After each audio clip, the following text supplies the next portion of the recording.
Okay, so I'll try to give an update. I've done a lot since the last video. I've got a 100-gallon tank, and at some point I'm going to put some fish in here that you can eat, but for now I got some goldfish because they're really tolerant of temperatures and water quality. And using this to test it out. They're feeder fish. They were like 40 cents a piece. So I got this. I got them just to check everything out with. They seem to be doing pretty good in the tank. But since the last video, I didn't. I still had the walls up, but now I got the walls down. And I've got a 6 mil plastic up. It's doing pretty good. I've done a lot of things. I've got a couple of pumps in there now. I think I had one pump before. I didn't have that cap on the end of the PVC, but I put the cap on, and I've got a drain on it now. So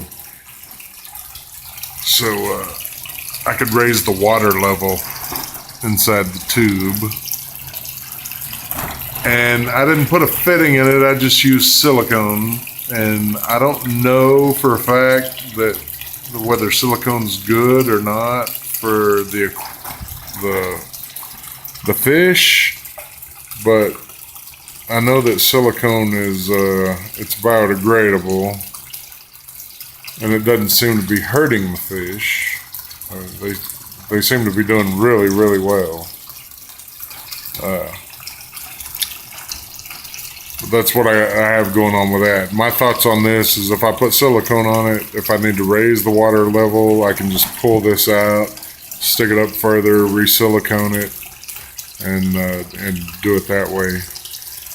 I drilled holes in the PVC since the last video, and I've got just some plastic cups that I put inside. That one's floating because I don't have any gravel in it, but you know, what I'm gonna use for this is river gravel because I'm pretty sure it's not gonna jack with my pH any. But I do have plants in it. They're not the plants that I'm gonna, this isn't what I'm gonna grow. You can't eat bamboo, but bamboo's pretty tolerant too, so that's why I have that in here.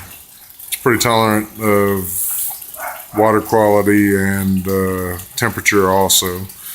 Because I started this project as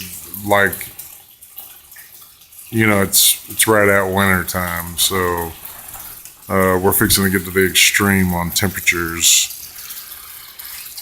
The goldfish can handle from 40 degrees up. If I put what I'm gonna end up having in here is tilapia, and I'm gonna have more than just this one tank.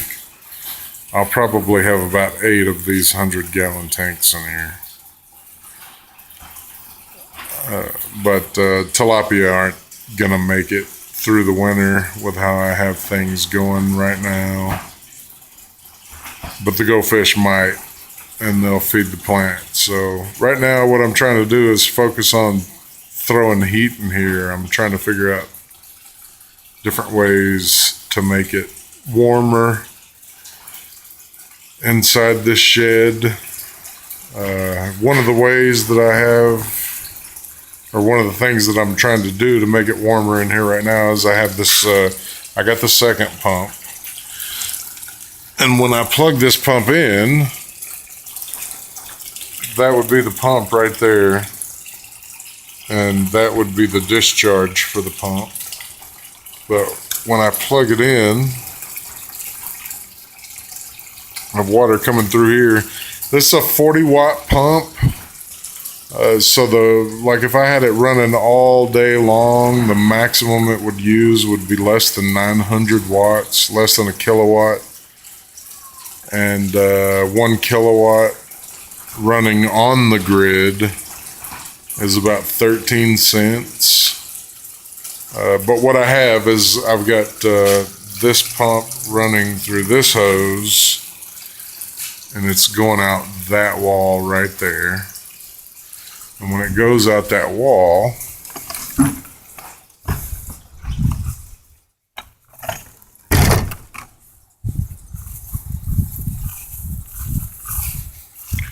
it runs through all this hose outside. And you know how hot the water gets in your water hose whenever you leave it laying on the ground outside. Same principle, except this is a black hose, so it's soaking up even more heat. And it runs back into the shed, and it's doing really, really well heating the water up. I can run it for about 4 hours a day when the sun's shining on it, and it'll raise the water temperature about 20 degrees. And that's with 40 watts to just run the pump. I'm assuming, I haven't looked at any of the specs on a heater, but if I put a heater in here, I would imagine it would be at a minimum of 300 watts. So ultimately what I want to do with this place is get rid of the electricity that's coming in here and hook it up to solar and wind. Like, it's windy today, you can hear the plastic blowing around. But I want to keep the electric use as low as possible, so whenever I disconnect this and run it on solar, I don't need that much solar and wind to run everything. So I can heat this water in this tank for about 6 cents a day, and if I had it hooked up to a heater where the heater coils and not using the sun, it would be, it would take a lot more electricity. But like I said, I want this to be self-contained as much as possible. And to avoid buying many solar panels or wind turbines, and I have to keep the electric use way down. But anyway, that's what I got going on right now to heat the water for the fish, and it's doing really, really well. But since I got a blurry video right now, hold on. Since the last video, I took this wall down.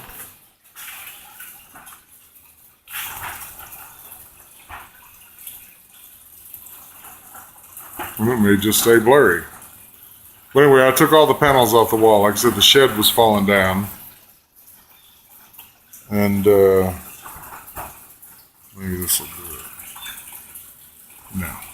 Anyway, shed was falling down. I took all the panels off. I put 6 mil plastic up.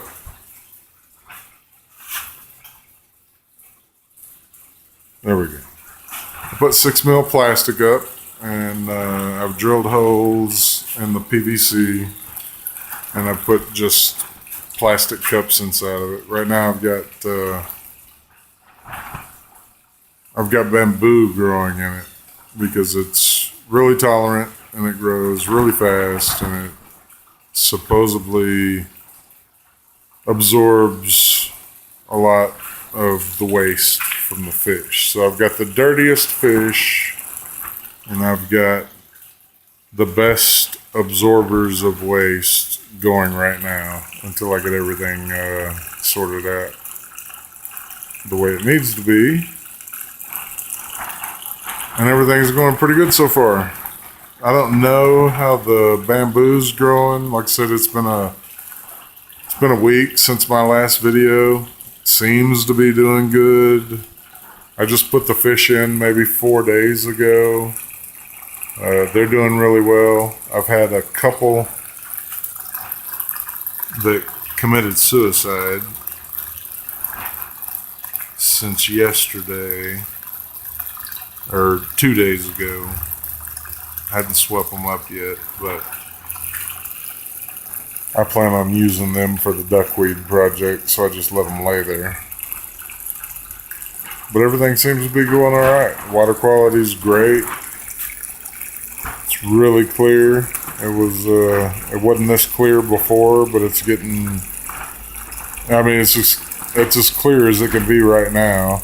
And it's starting to get a tinge of green in it, so that's telling me that algae's trying to take off, and that would be a good thing, because if it's conducive to algae growth, then it's going to be good for the plants. But I've got some plants germinating inside right now, some lettuce and some tomatoes. I'm going to see if they'll make it through the winter, and I'll keep you posted. I'll try to make one of these at least one of these a week. I work a lot. I work 12 days on and 4 days off, so I'm just starting on my 4 days off right now. I got a lot of stuff planned for this 4 days off, so next video there's going to be a lot of stuff done to it, because I've only done one of the 4 walls, but I'll keep you posted.